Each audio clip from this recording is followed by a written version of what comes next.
There's a war being fought right now. You won't see it on the news. There are no soldiers, no tanks, no battlefields. This war is silent, and it's being waged for the future of the entire global order. It's a war being fought in bank vaults, on trading floors, and in the quiet corridors of power. And the primary target is the US dollar. For decades, it has been the undisputed king, the foundation of the global economy, the bedrock of your savings, your pension, your entire financial future. But that foundation is cracking. What's happening right now, this very moment, could change the world you live in more than any conflict you've ever known. This isn't just about currency exchange rates. It's about power, control, and the future of global dominance. If you want to understand the hidden forces reshaping our world, make sure you subscribe. You won't want to miss what's coming next. So, how did we get here? How did one nation's currency become the world's money?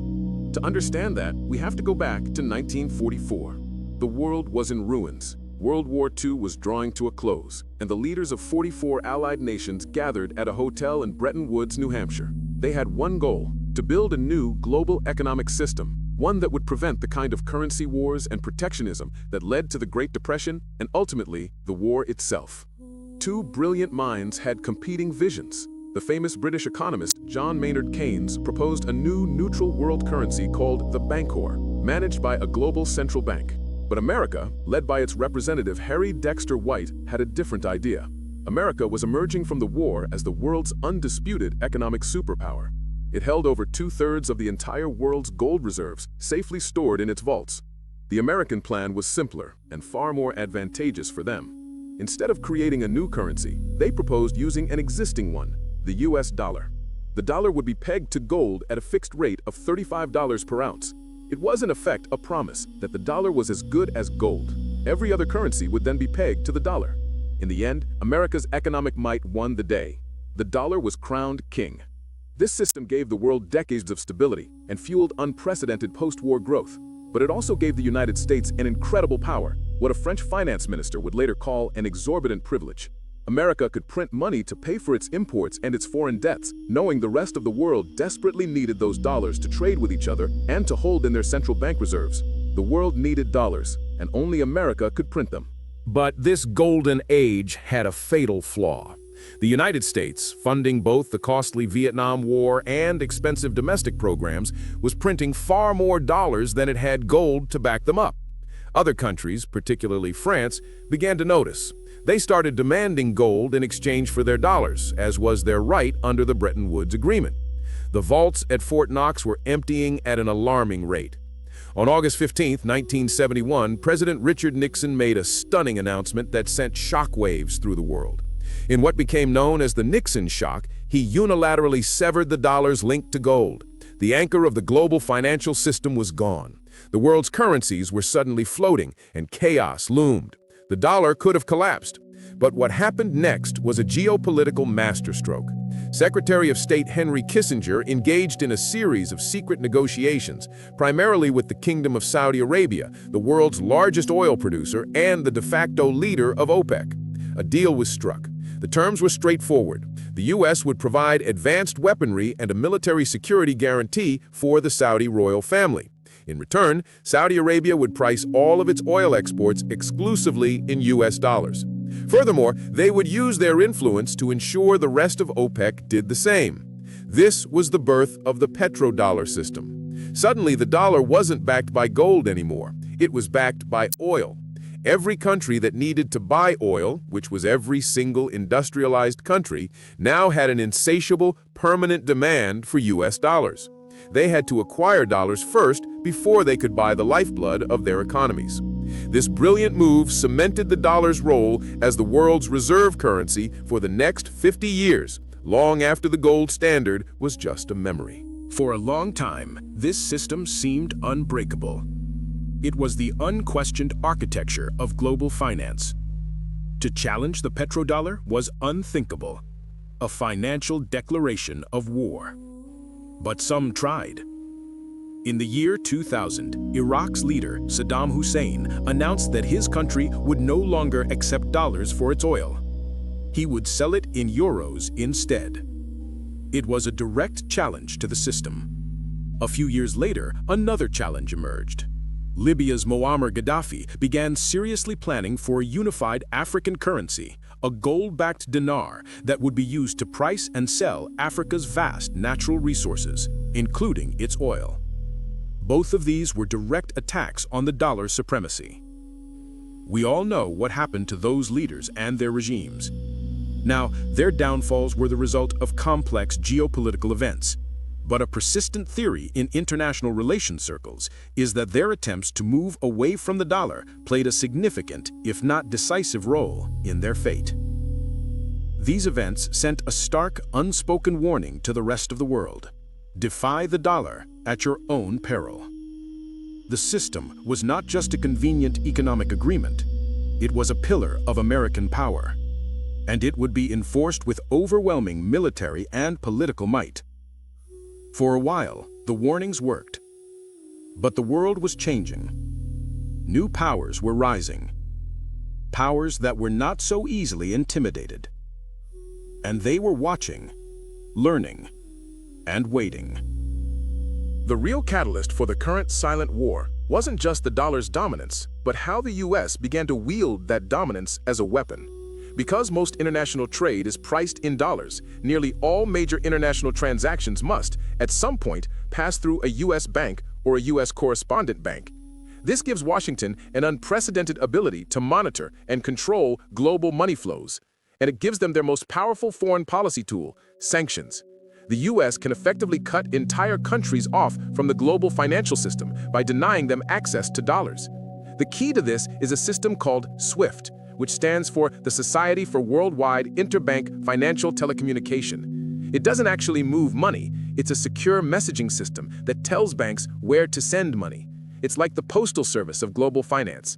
By pressuring SWIFT to disconnect a country's banks, the US can cripple its ability to trade. We saw this with Iran, North Korea, and Venezuela. But the crossing the Rubicon moment came in 2022, after Russia's invasion of Ukraine. The US and its allies didn't just sanction Russian companies, they froze an estimated $300 billion of the Russian central bank's own foreign currency reserves.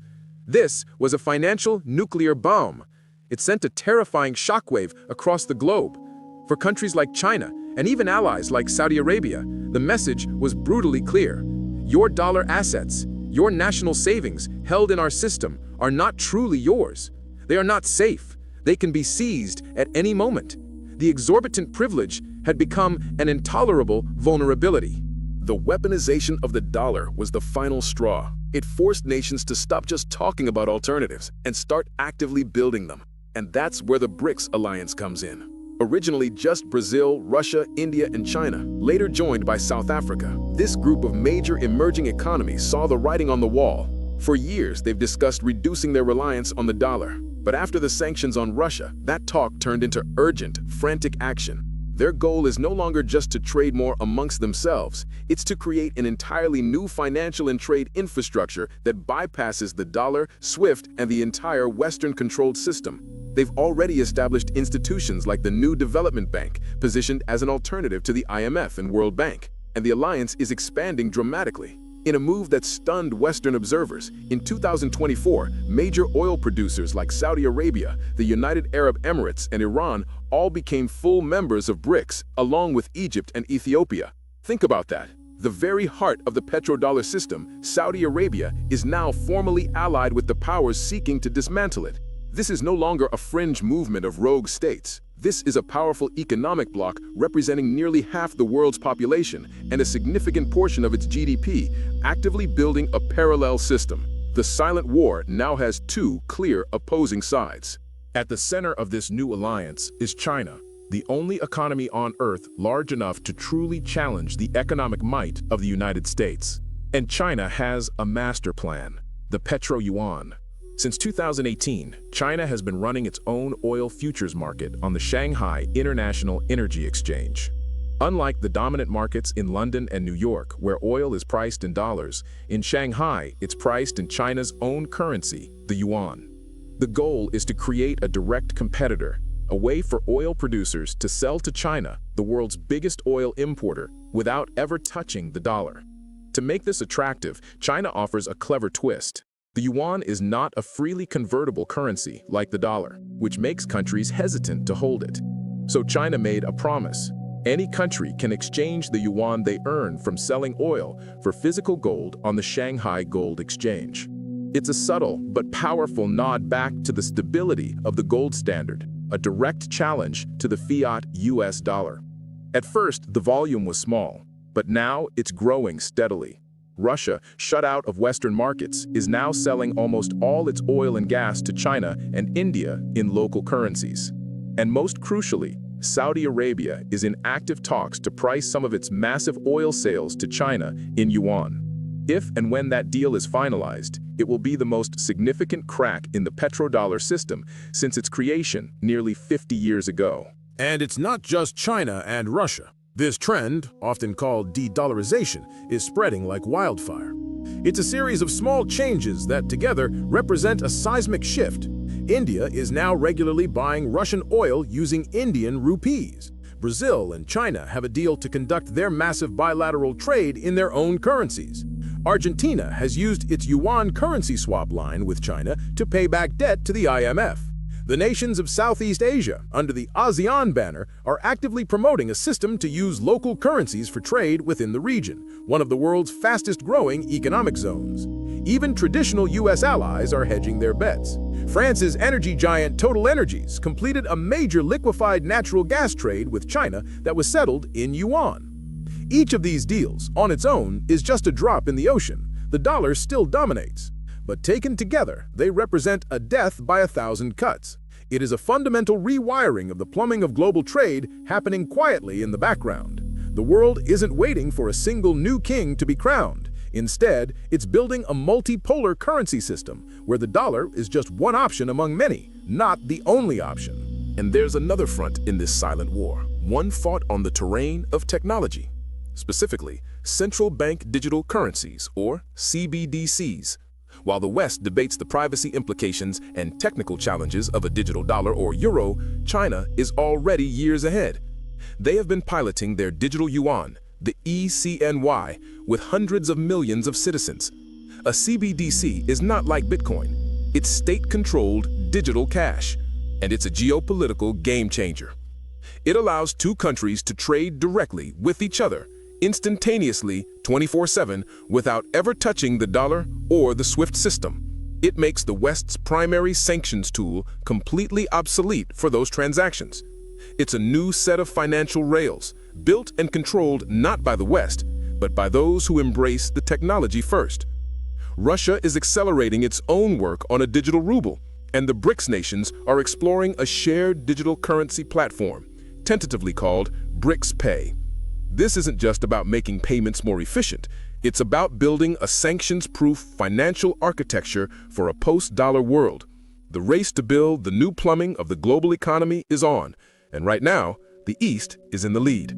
So why does any of this matter to the average person in the United States or Europe? The consequences are profound. For decades, the U.S. has been able to export its inflation. It prints dollars, and the rest of the world absorbs them as reserves. But what happens when the world no longer wants or needs those dollars? They start coming home. Trillions of dollars, held overseas for decades, flooding back into the U.S. economy. A massive tsunami of cash chasing the same amount of goods and services would lead to severe, persistent, and potentially uncontrollable inflation, far worse than anything seen in recent memory.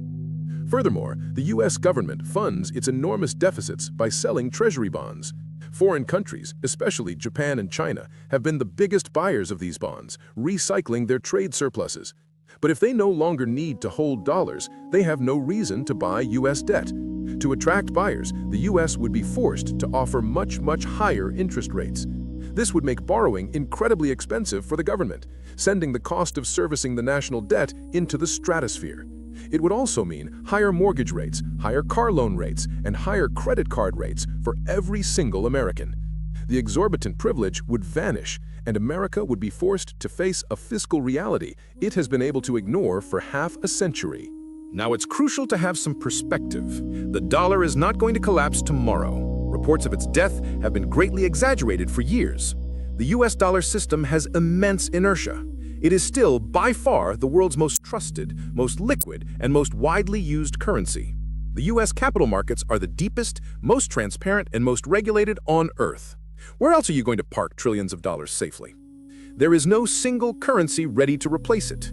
The euro has its own structural problems with the differing economies of its member states. The Chinese yuan is not freely convertible. Its value is tightly controlled by Beijing, and China has strict capital controls, making other countries deeply hesitant to hold large amounts of it. Dethroning an incumbent king is a long, difficult process. The dollar's network effect is still its greatest defense. Everyone uses it because everyone else uses it. And let's be blunt, the dollar's position is ultimately backstopped by the most powerful military in world history. No other currency has that. So, the end of the dollar's reign won't be a dramatic overnight collapse. It will be a slow, grinding siege, a gradual, almost imperceptible erosion of its dominance. Many analysts believe we are moving from a unipolar world, dominated by the dollar, to a multipolar world with several competing currency blocks. There will be a dollar block, a yuan block, and perhaps a euro block or a commodity-backed BRICS block. Global trade will become more fragmented and regionalized. The dollar's share of global reserves, which was over 70% at the turn of the century, has already fallen below 59%, and the trend is accelerating. This process is already well underway. Central banks around the world, from China to Poland to Singapore, are buying gold at the fastest rate in recorded history, diversifying their reserves away from the dollar. The silent war isn't about one knockout punch. It's about winning a long, strategic war of attrition. The world isn't necessarily de-dollarizing, but it is aggressively de-risking from its over-reliance on a single point of failure. This transition, whether it takes 5 years or 20, will be messy. A world with multiple reserve currencies could be far more volatile and less predictable. Currency fluctuations could become more extreme. Trade disputes could escalate more easily without a neutral currency to fall back on. The relative stability of the last 50 years, underwritten by the dollar and enforced by American power, might be coming to an end. We are entering a new chapter of economic history, and the rules have not yet been written. What is certain is that the unquestioned financial dominance the United States has enjoyed since the end of World War II is facing its most serious and coordinated challenge yet. The silent war is real, the stakes are monumental, and its outcome will define the economic landscape and the global balance of power for generations to come. The shift away from the dollar is no longer a question of if, but when and how fast. We're witnessing a fundamental change in the global power structure, moving from a monologue to a conversation with many voices. But what do you think? Is this move towards a multipolar currency world a good thing, leading to a fairer balance of power? Or is it a dangerous path towards instability and conflict? Let me know your thoughts in the comments below. Thanks for watching.